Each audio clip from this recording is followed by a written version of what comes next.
Hello बच्चों। तो आपने क्लास 9th के जो वीडियोस थे उनको देख करके नहीं डेफिनेटली क्लास 9th में बहुत अच्छा स्कोर किया होगा।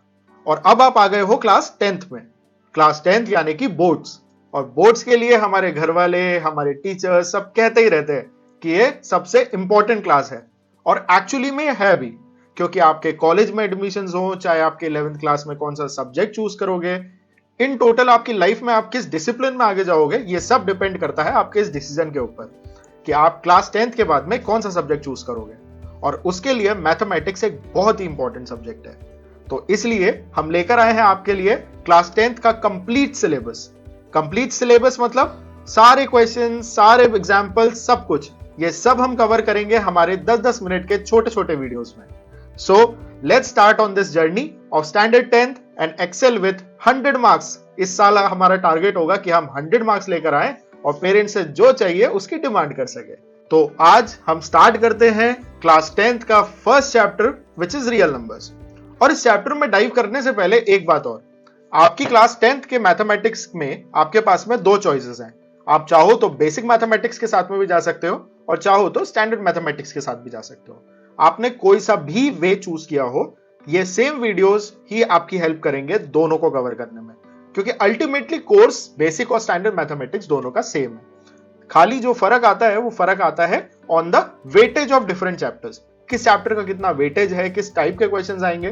तो जहां पे भी हमें इस डिफरेंस की रिक्वायरमेंट होगी वहां पे हम बेसिक और स्टैंडर्ड मैथमेटिक्स के लिए अलग अलग वीडियोस बनाएंगे। बाकी जहां तक रहे कॉन्सेप्ट्स की सवाल, तो कॉन्सेप्ट्स दोनों केस में सेम रहेंगे और हमारे वीडियोस भी। सो let's start with chapter 1 real numbers. तो रियल नंबर्स की जब बात आती है, सबसे पहले जो क्वेश्चन हमारे दिमाग में आता है वो ये आता है कि डिफरेंट टाइप ऑफ नंबर्स क्या होते हैं। अगर आपने हमारे क्लास 9th के वीडियोस को भी देखा हुआ है तो आपने डेफिनेटली हमारा फर्स्ट लेक्चर देखा होगा जिसमें हमने डिफरेंट टाइप ऑफ नंबर्स की बात करी है, जिसके अंदर सबसे बड़ा सबसेट होता है real numbers, followed by rational and irrational numbers, whole numbers, natural numbers, बहुत कुछ। तो real numbers is like the parent of every number out in the world. तो इसलिए ये चैप्टर एग्जामिनेशन स्टैंड पॉइंट से और जनरल कैपेबिलिटीज से, दोनों ही वजह से ये चैप्टर बहुत इंपॉर्टेंट है। तो इसी के कुछ कॉन्सेप्ट्स को हम आज कवर करेंगे। तो सबसे पहले जो बात आती है वो बात आती है कि रियल नंबर्स एक्चुअली होते क्या है।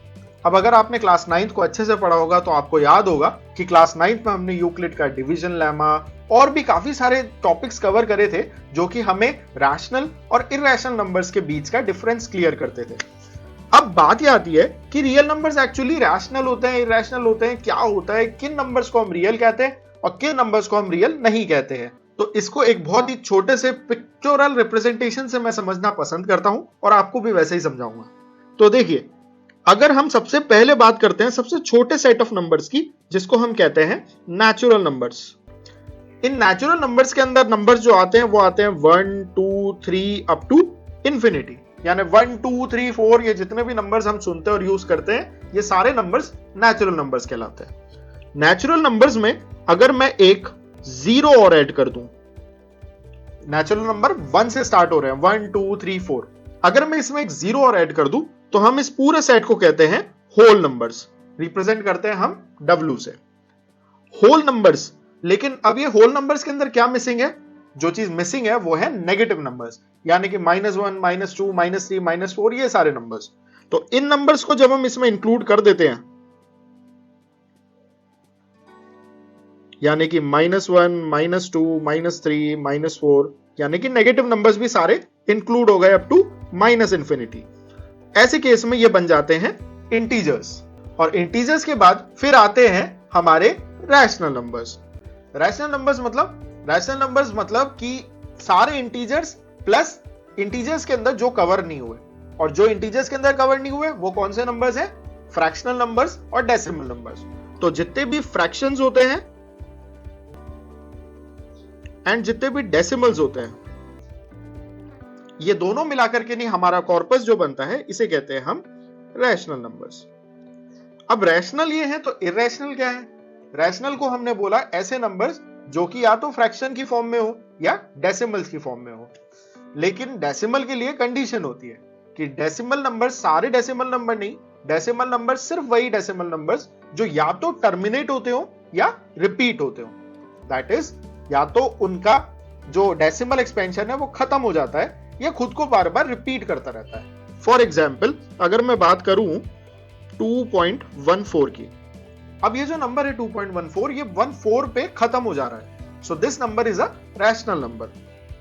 सिमिलरली अगर मैं इसको लिखूं 2.141414 और ये चलता ही जा रहा है कहां तक, इंफिनिटी तक, तो ऐसे में इस नंबर को भी हम रैशनल नंबर ही कहेंगे। तो अगर ये रैशनल है तो इररैशनल क्या हुआ, इररैशनल नंबर्स इसका बिल्कुल ऑपोजिट, यानी ऐसे नंबर्स जिनके डेसिमल एक्सपेंशंस ना तो कभी खत्म होते हैं और ना ही कभी खुद को रिपीट करते हैं, ऐसे नंबर्स को हम इररैशनल नंबर्स कहते हैं।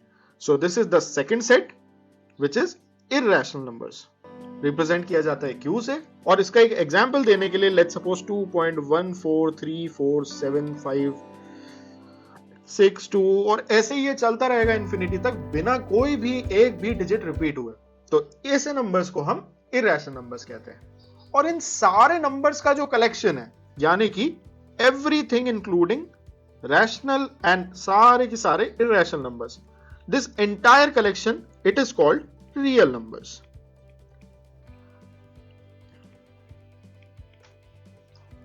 सो ये होते हैं हमारे रियल नंबर्स। अब जब भी रियल नंबर्स की बात होती है तो उनमें जो सबसे इंपॉर्टेंट चीज होती है वो होती है fundamental theorem of arithmetic. Fundamental theorem of arithmetic, ये थ्योरम हमें ये बताती है कि एक रियल नंबर जो होता है उसका स्ट्रक्चर किस तरीके का होता है। इसको समझने के लिए हम फंडामेंटल थ्योरम ऑफ अरिथमेटिक को पहले समझते हैं। फंडामेंटल थ्योरम ऑफ अरिथमेटिक जो हमें बताती है वो ये बताती है कि कोई भी नंबर को लिखा जा सकता है as a product of its prime factors. तो ये है फंडामेंटल थ्योरम ऑफ अरिथमेटिक का स्टेटमेंट।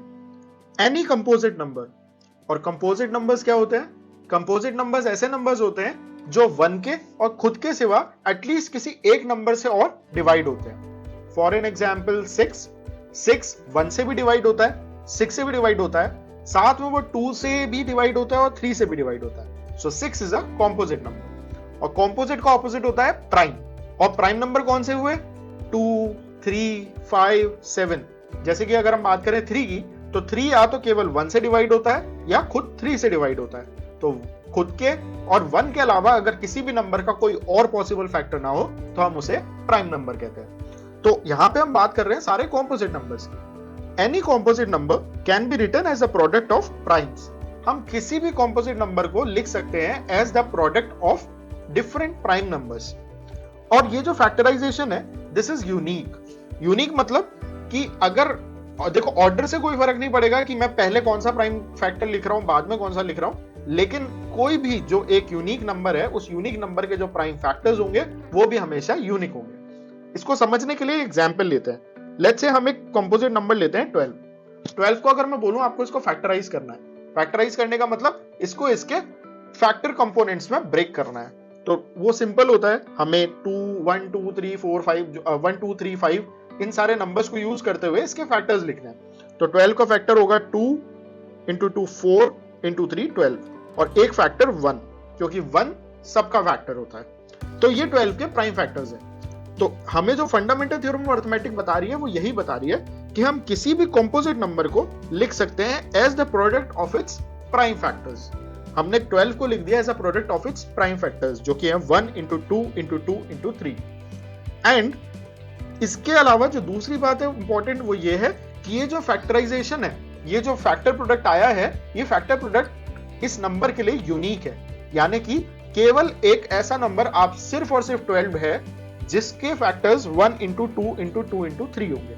आप कोई भी और नंबर यूनिवर्स का उठा के उसके फैक्टर्स निकाल के ट्राई कर लेना, आपके पास में एग्जैक्ट ये कॉम्बिनेशन दोबारा नहीं आएगा।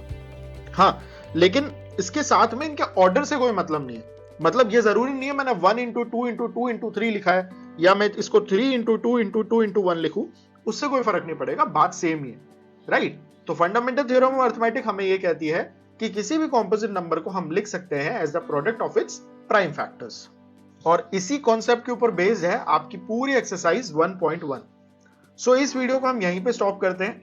अगली क्लास में हम एक्सरसाइज 1.1 के एग्जाम्पल्स को सॉल्व करना स्टार्ट करेंगे। So stay tune. अगर आपको कोई भी डाउट होता है, as usual you can post it in the comment section and we'll answer it out. And don't forget to like and share our video and subscribe our channel. Thank you.